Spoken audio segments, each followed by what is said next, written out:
नमस्कार। आज हम इस वीडियो में रसारोहण का के टॉपिक को आगे बढ़ाते हुए इसका जो अंतिम सिद्धांत है फिजिकल फोर्स थियोरीज या भौतिक बल सिद्धांत, उन पर हम लोग चर्चा करेंगे। कल के वीडियो में हमने देखा कि रसारोहण को समझाने के लिए 3 प्रकार के सिद्धांत प्रचलित है। वाइटल फोर्स थियोरीज, जिसमें जैव शक्ति वाद कह सकते हैं, दूसरा मूल दाब वाला सिद्धांत, और आज जो तीसरा है उस पर हम लोग चर्चा करेंगे, भौतिक बल सिद्धांत। भौतिक बल सिद्धांत को मानने वाले वैज्ञानिकों का ये मत है कि रसारोहण की क्रिया में हेतु आवश्यक बलों की उत्पत्ति पादप की जीवित कोशिकाओं द्वारा नहीं होता है। जीवित कोशिकाओं का ऐसा कोई योगदान नहीं है जो रसारोहण की क्रिया को संपन्न करते हैं। भौतिक बल उत्पन्न होते हैं, उनके कारण से रसारोहण की प्रक्रिया होती है। और इसमें एक सिद्धांत है, उसका नाम है वाष्पोत्सर्जन आकर्षण जलीय ससंजनवाद। वाष्पोत्सर्जन आकर्षण जलीय ससंजनवाद, ये सिद्धांत दिया डिक्सन और जोली ने। इसको अंग्रेजी में इसने लिखा है cohesion tension principle and transpiration pull. Transpiration pull मतलब वाष्पोत्सर्जन खिंचाव, अथवा दूसरा नाम इसका लिखा है ससंजन तनाव सिद्धांत। तो पूरा एक साथ में हम लोग कह देते हैं वाष्पोत्सर्जन आकर्षण या वाष्पोत्सर्जन खिंचाव जलीय ससंजनवाद, डिक्सन जोली। ये सर्वमान्य सिद्धांत माना जाता है। इस सिद्धांत के द्वारा हम ये व्याख्या कर सकते हैं कि बहुत, जैसे कल हमने देखा कि मूल दाब द्वारा ज़्यादा से ज़्यादा 20 मीटर की ऊंचाई तक पानी ऊपर चढ़ सकता है। तो बड़े बड़े पेड़ों में जो काफ़ी कई मीटर ऊंचे होते हैं, उन तक जल की आपूर्ति किस प्रकार होती है, ये इसके द्वारा समझ सकते हैं।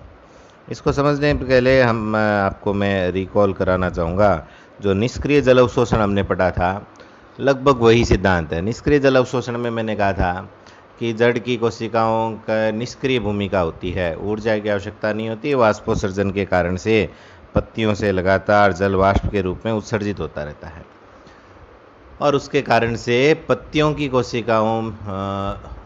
कोशिकाएं अपने इस जल की पूर्ति करते हैं, पर्णशिराओं में उपस्थित जाइलम वाहिकाओं से जल खींचते हैं। तो उसके कारण से पर्णशिराओं में जो जाइलम है, उनकी वाहिनिकाओं में ऋणात्मक तनाव उत्पन्न हो जाता है। ऋणात्मक तनाव, नेगेटिव टेंशन या ऋणात्मक खिंचाव उत्पन्न हो जाता है।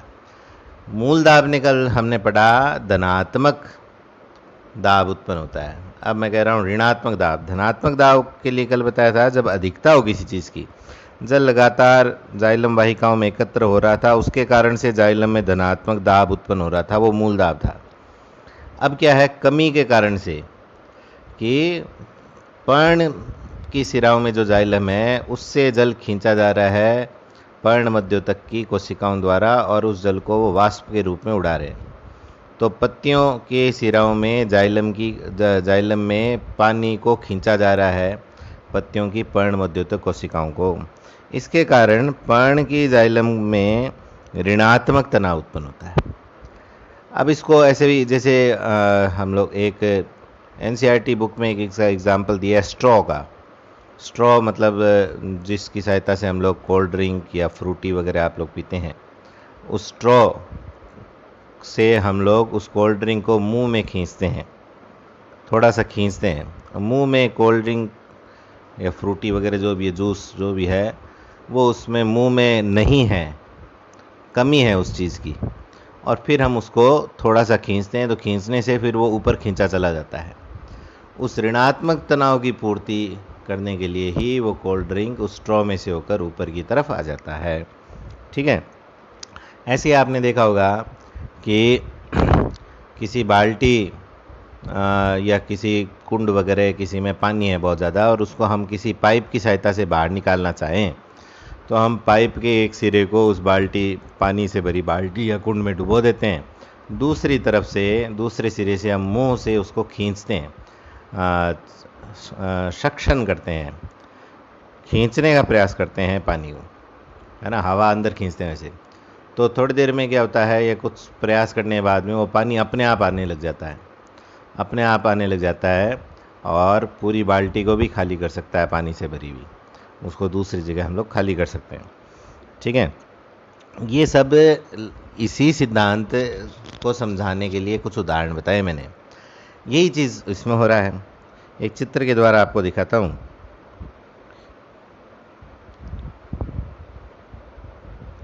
ये देखिए, यहाँ पत्तियाँ जो हैं वो लगातार वाष्पोत्सर्जन कर रही हैं, ट्रांसपीरेशन कर रही हैं, वाष्प के रूप में उड़ा रही हैं। पत्तियों की पर्णमध्योतक कोशिकाओं दिखाया गया है, ये इसकी पूर्ति करती हैं। ये जाइलम, ये सिराएँ हैं, पर्णशिरा के जाइलम से पानी को ले रही हैं। छोटे छोटे एरो ध्यान से देखिए। लेने के कारण से पत्तियों के जाइलम में ऋणात्मक तनाव हुआ। इसकी पूर्ति करने के लिए यह तने के जाइलम से जुड़ा हुआ है, तो वहाँ से खींचता है पानी को। वो खींचता है जड़ के जाइलम से, और जड़ का जाइलम खींचता है बाहर से। ये जल अवशोषण इसी कारण से होता है, हमने पढ़ा था, है ना। अब जल के अणुओं के मध्य प्रबल संसर्जक बल होते हैं। प्रबल संसर्जक बल, कल जैसे मैंने कहा था कि अधिकतम 2 वायुमंडल दाब उत्पन्न होता है मूल दाब के कारण से।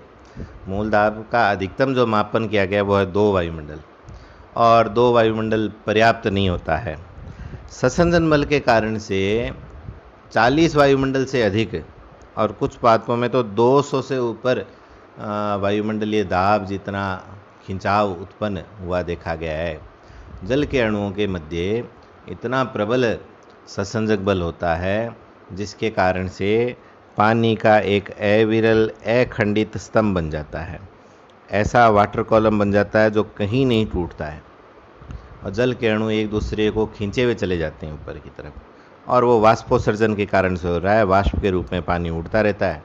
अगला चैप्टर ही अपना वाष्पोत्सर्जन का, उसमें जब हम लोग पढ़ेंगे तो हमें पता चलेगा कि पादप जितना जल अवशोषित करते हैं उसका 95% से अधिक भाग वाष्पोत्सर्जित कर देते हैं। तो इसका मतलब वाष्पोत्सर्जन के कारण से ही एक प्रकार से पानी ऊपर चढ़ रहा है। ठीक है, तो ये देखो इधर कोहेसन लिखा है। कोहेसन मतलब संसर्जक बल, और ये जल के अणुओं के मध्य संसर्जक बल, प्रबल संसर्जक बल के कारण से ये साइड में येलो कलर में तो फ्लोएम है, और ये ग्रीन कलर वाला जाइलम है।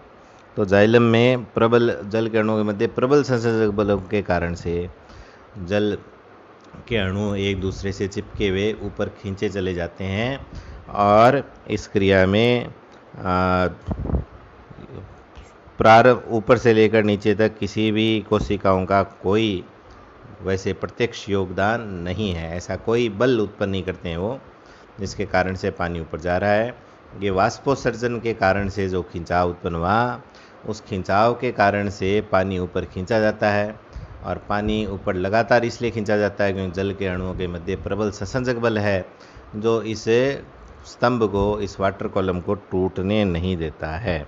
ठीक है, अब शब्दों में इसको और व्याख्या कर लेते हैं, फिर अपना ये चैप्टर पूरा हो जाएगा। ठीक है, पहला लिखा है, इसमें लिखा है कि there is a continued column of water in plants from root to leaf, this is called water static system. कि एक सतत स्तंभ होता है जल का मूल से लेकर पत्ती तक, जिसको बोला है जल स्थितिक तंत्र। Water loss by transpiration causes a pull in the water column. कि वाष्पोत्सर्जन के कारण से जो जल हानि होती है उसके कारण से जल स्तंभ, पत्तियों की सिराओं में जो जल स्तंभ है उसमें एक खिंचाव उत्पन्न होता है। This pull is called transpiration pull. इस खिंचाव को कहते हैं वाष्पोत्सर्जन खिंचाव या वाष्पोत्सर्जन आकर्षण। Water molecules have cohesive force which can reach up to 45 to 207 atmosphere. जल के अणुओं के मध्य प्रबल संसर्जक बल होता है जिसका मान 45 से लेकर 207 वायुमंडल तक होता है। Due to this force column of water does not break due to transpiration, instead it is pulled towards upper side. और इस प्रबल बल के कारण से कि जो जल स्तंभ है वो कहीं नहीं टूटता है, बल्कि इसके बजाय ये ऊपर की तरफ खींचा चला जाता है। Thus, according to Dixon-Joly theory, due to the stress generated by transpiration and cohesive force between water molecules, water is pulled passively from the base to the apex.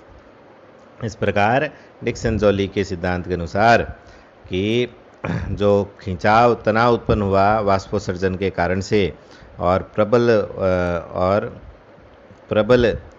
ससंजक बलों की उपस्थिति के कारण, जल किरणों के मध्य प्रबल ससंजक बलों की उपस्थिति के कारण पानी निष्क्रिय रूप से आधार से शीर्ष तक, आधार हो गया मूल, शीर्ष हो गया पत्तियों तक खींचा चला जाता है। Neither any metabolic energy consumption is involved, इस क्रिया में किसी प्रकार की उपापचय ऊर्जा इस कार्य में भाग नहीं लेती है। Nor any contribution of living cell, और ना ही जीवित कोशिकाओं का योगदान है। Ascent of sap is completely operated by physical forces, कि रसारोहण की क्रिया पूर्ण रूप से भौतिक बलों द्वारा ऑपरेट होती है। ठीक है, इसके संबंध में कई प्रमाण भी है। एक प्रमाण के बारे में बताया, सिद्धांत तो ये 4 पॉइंट है। प्रमाण है इसमें बताया गया है कि ये देखा गया है कि वाष्पोत्सर्जन की दर और रसारोहण की दर में सीधा संबंध है।